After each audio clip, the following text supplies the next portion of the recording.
पुढच्या घडामोडीकडे नाशिक दत्तक घेतल्यावर 2 वर्ष सत्तेची मिळाली असं फडणवीस म्हणाले होते आणि यावर अविनाश जाधव यांनी उत्तर दिले।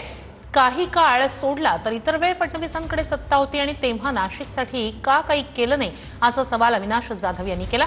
तो पक्ष संपवला म्हणून बाळासाहेब फडणवीसांना आशीर्वाद का देतील अशी टीकाही अविनाश जाधव यांनी केली आहे। मला वाटतं कसे काय 2 वर्ष मिळाले तुम्हाला?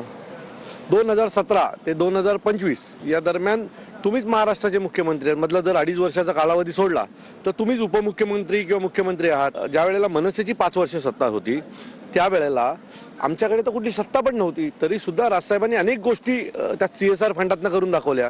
इच्छाशक्ती दांडगी असेल तर अनेक गोष्टी करता येतील। त्यासाठी किती वर्ष मिळाली हे महत्त्वाचं नाही। का देतील? का पक्ष संपवला म्हणून बाळासाहेबांचा? की बाळासाहेबांच्या पक्षामध्ये जी काही बंडखोरी झाली याचं मूळ केंद्रबिंदू हे देवेंद्रजी होते। सो बाळासाहेब जर काही देतील तर तो महाप्रसादच असेल।